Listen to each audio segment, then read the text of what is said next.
Alright, boys and girls, this week's story is Meet Rosina by George Ancona. For this week, we're learning our comprehension skill is genre and summarizing using main idea and details. The genre of this week's story is expository. Expository is a photo essay which uses mostly photographs to give information about a topic. Okay, it is non-fiction, meaning it is real, it's not fake. And in our story, we are meeting a real person with the name of Rosina. Main idea and details. As you read, use your main idea and details web. We will use our web starting tomorrow, which will show our main idea and details that support that main idea. And as we read, we are going to find out who is Rosina and tell what details you find out about her. So getting started on page 83, Meet Rosina.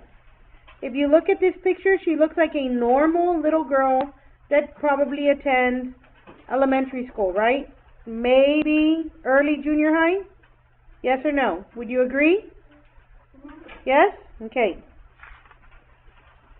Okay, if we turn to page 84. Page 84 says, "Hi, I'm Rosina." So if we look at what she spelled Rosina. So she is telling us, "Hi, I'm Rosina." But do you see her lips moving anywhere? What do you see that she is using? Her hands. On page 85, it says, "I am deaf, so I talk with my hands." In other words, she speaks using her hands. She does not use her voice or her mouth the way we would.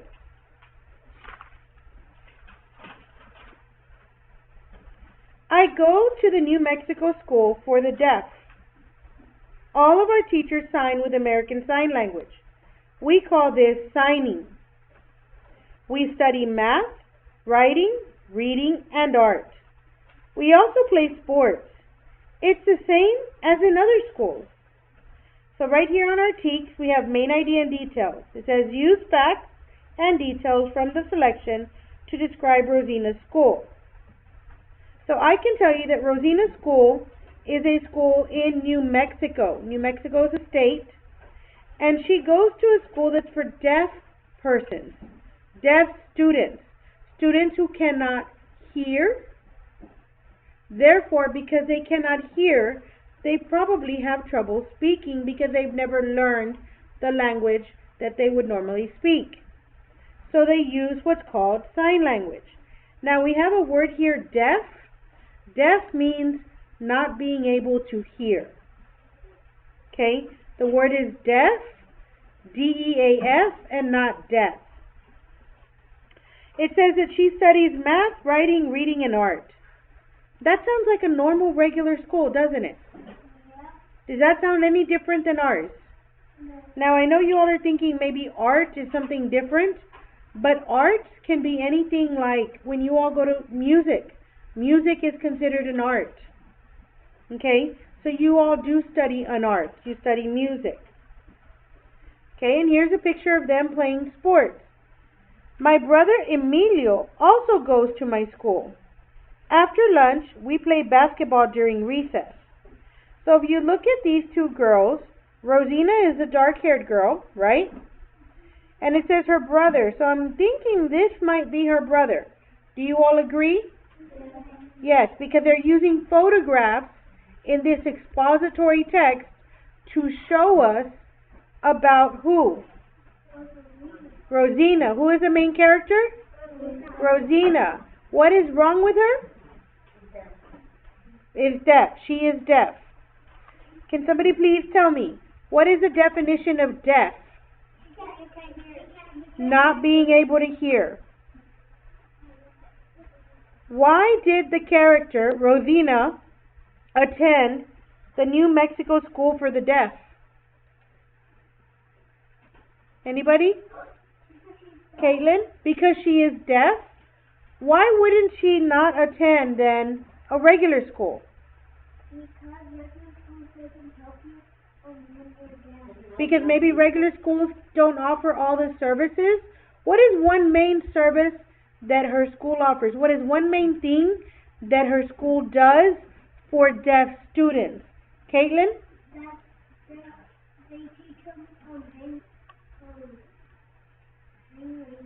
They teach them hand language is what she's saying.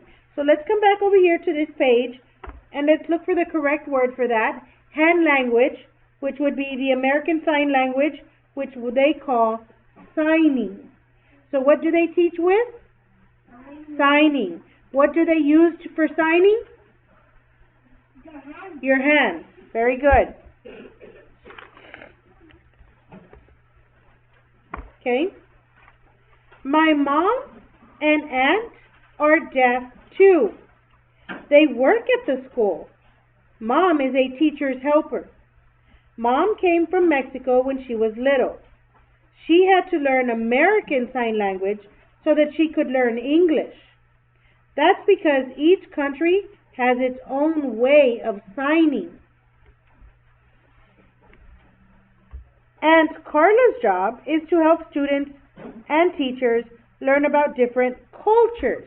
That's one of our vocabulary words. She also takes care of the school museum. So their school has a museum. In the museum, there are pictures of our relatives who went to the school. Aunt Carla often tells me fun stories about when my parents were younger. She told me that my parents met each other at a high school dance.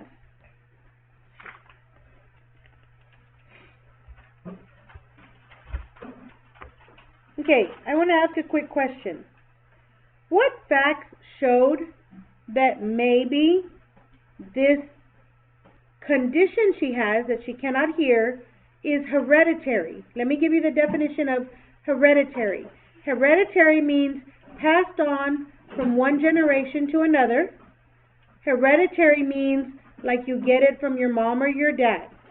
So what facts from the text showed that this condition she has of being deaf could be hereditary?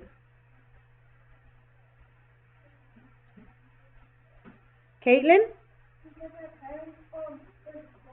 Because her mom, her parents, her mom was deaf.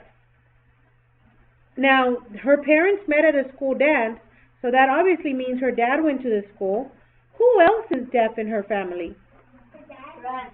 Not her dad necessarily, because it didn't tell us her dad. Victor? Her aunt is also deaf. So if we look at this, it's her mom, her aunt, and her that are all deaf, and they've all attended what school?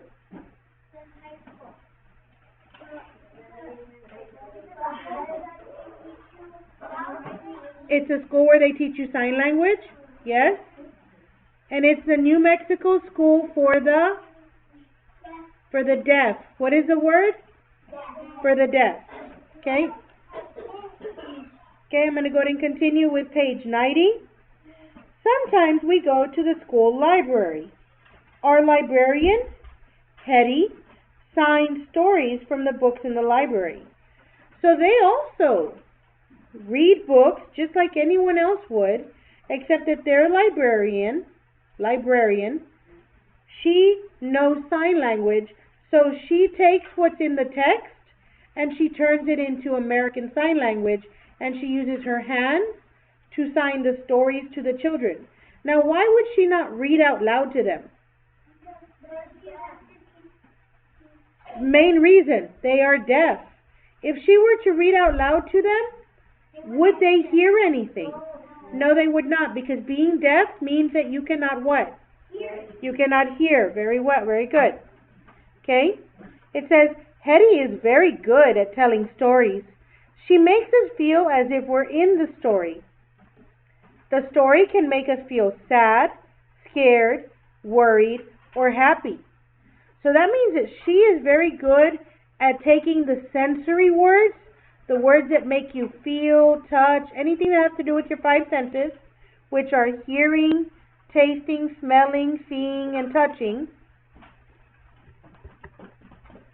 So because Mrs. Hetty uses a sign language, and notice how she also uses facial features, like features on her face that help her show maybe what the stories, the feelings, the emotions, because if you look at sad, scared, worried, and happy, these are all feelings, aren't they? Yes. So the kids are able to feel what's in the story. Page 92. I love going to art class. I like to paint using watercolors. Watercolors is a type of paint where you dip your brush in water and then you dip it in the paint and it helps it dissolve into that, and then you can then paint with it. Here I am painting a picture of myself. So she's painting a self-portrait. Obviously we see a tree, but she's probably sitting somewhere around the tree, right? And if you look at this palette of colors that she has here, these are her watercolors. This little bucket has a bucket of water. This little cup is a cup of water that she dips her brush into and then uses different colors to paint. Page 93 says, when we were in second grade, our class made up a story. It was about a deaf dad who woke up one day with 4 arms. We wrote it and did all the drawings. Then we made it into a book called Too Many Hands. Our book was published. Today we have a book signing. We wrote our names in the books that people bought. So this is something amazing that her school did. Her class created a book. They not only did the story, but they also drew the pictures, or painted the pictures rather, and drew the pictures that went with the story. And they had their book published. Published means that there's a company that comes and says, we really like your book. It's only one book, but we would like to make many copies and publish it. We want to put it out there for people to buy and have and read and put in other libraries. So she is now considered an author of this book. So not only is she an author, she is an illustrator as well, because she came up with some of the drawings, or she helped with the drawings that are in their book that is now published. Okay, I have a quick question for you. Looking at only page 93, what would you say the main idea of page 93 is? Noah, what would you say the main idea of page 93 was?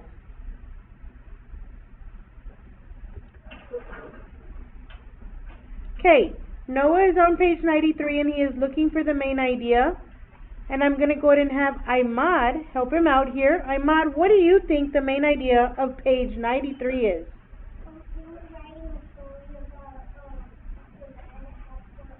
Okay.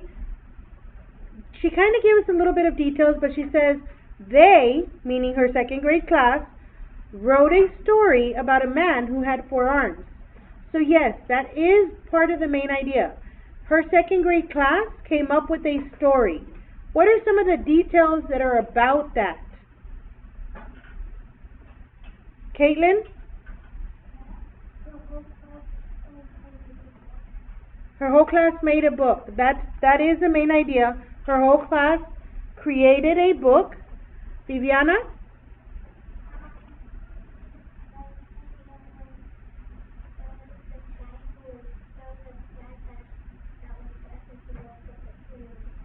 Okay, so she's giving us the main idea of their book that they wrote. But I want to know, what is the main idea of page 93? Not of the book that they wrote, but of page 93. We've already decided and we've discussed that the main idea of page 93 is that when they were in second grade, her class made up a story. Details that support that, details that show that that is something that really happened and that is something that is important in the story. One of the details would be that their book was published and that they had a book signing And a book signing is where they have all their books and people can come and buy it. And once the people buy it, the authors and the illustrators, which are the students of that second grade class, they sign their book. In other words, it's like getting your book signed by a famous person. Because since this book is now published and it's being sold, and they have a signed copy of this book. Okay, page 94. I like sports. This year I am playing rugby. The way we play is to tag the person carrying the ball. Then he or she throws it to another player on the team. By running fast, we can get away and cross the goal line. Our team played other schools at the end of the year. We beat all the other teams and won a big trophy. Then we wanted to celebrate. We splashed our coach with cold water. Some of us got wet too. We were just joking, so no one got mad. Page 96 shows a picture of Rosina, I guess, with her mom. It says, after school I shower and change clothes for dinner. Mom likes to fix my hair. She puts it up in a bun like her mother did. So in other words, they follow traditions. Things that her mom used to do with her, she now does with her daughter, correct? Yes, those are traditions.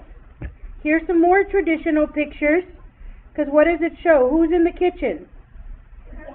Her daughter, Rosina's in the kitchen, and she's young, isn't she? But she's in the kitchen helping. That is part of the culture that she grows up in, that she is growing up in. Okay? Who else is in the kitchen? Who do you think this could be? The dad. And then we did decide that this was the brother, right? And what are they also doing? They're also helping. So in this family, everybody pitches in, correct? Okay. At home, we all help Mom cook Mexican meals. While I chop the lettuce, Emilio cuts up the cheese, Dad makes the guacamole, then I fry the tacos. Sounds like a great dinner. After dinner, Dad and I play a game of chess. Emilio roots for me. He's hoping that I win, but Dad wins anyways. So let's think about Rosina's day now. What are 3 details you find interesting and why? Think about that and we will talk about it a little bit later. Mom, Dad, Emilio, and me, that's my family. But there are many more too. Because in Mexican culture, Hispanic culture, we include everyone in our families, don't we? So if you look at this family portrait, we now see some older people. Who do you think these older people are? Grandmas and grandpas?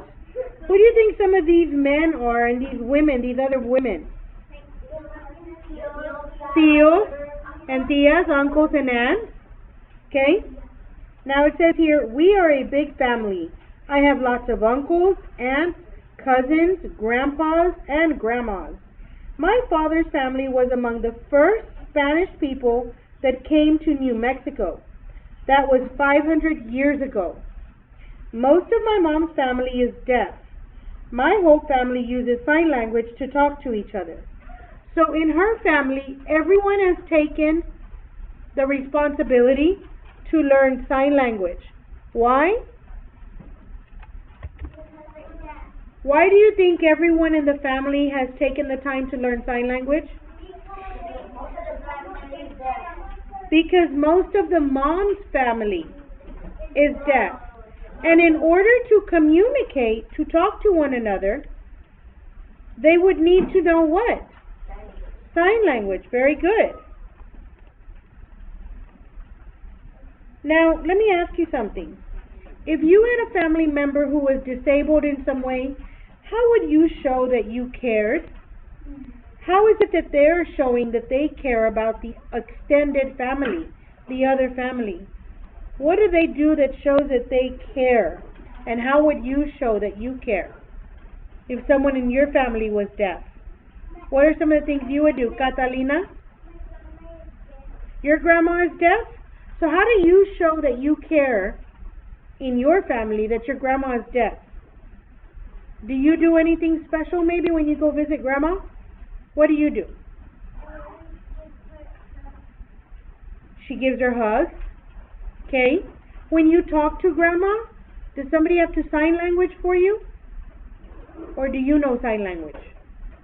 No? How about grandma? Does grandma know sign language? Because maybe she doesn't know sign language. She does know sign language? Do other people in your family know sign language? Your other grandma and your sisters. Now, are your sisters older than you? Yes? Okay, so it's very possible that is why they know how to sign, because they're a little bit older than you. Very good. Okay, and on page 101, we have Rosina here, and she says, this is how we sign goodbye. So if you look at it, and you see her fingernails kind of down here, but you see her hands, her fingers up, because goodbye is like this. It's you open up your hand, you close it, open, close. That's why it shows her fingernails kind of here, because it's the thumb to the side, kind of bent, and then it's this. That would be goodbye. Okay.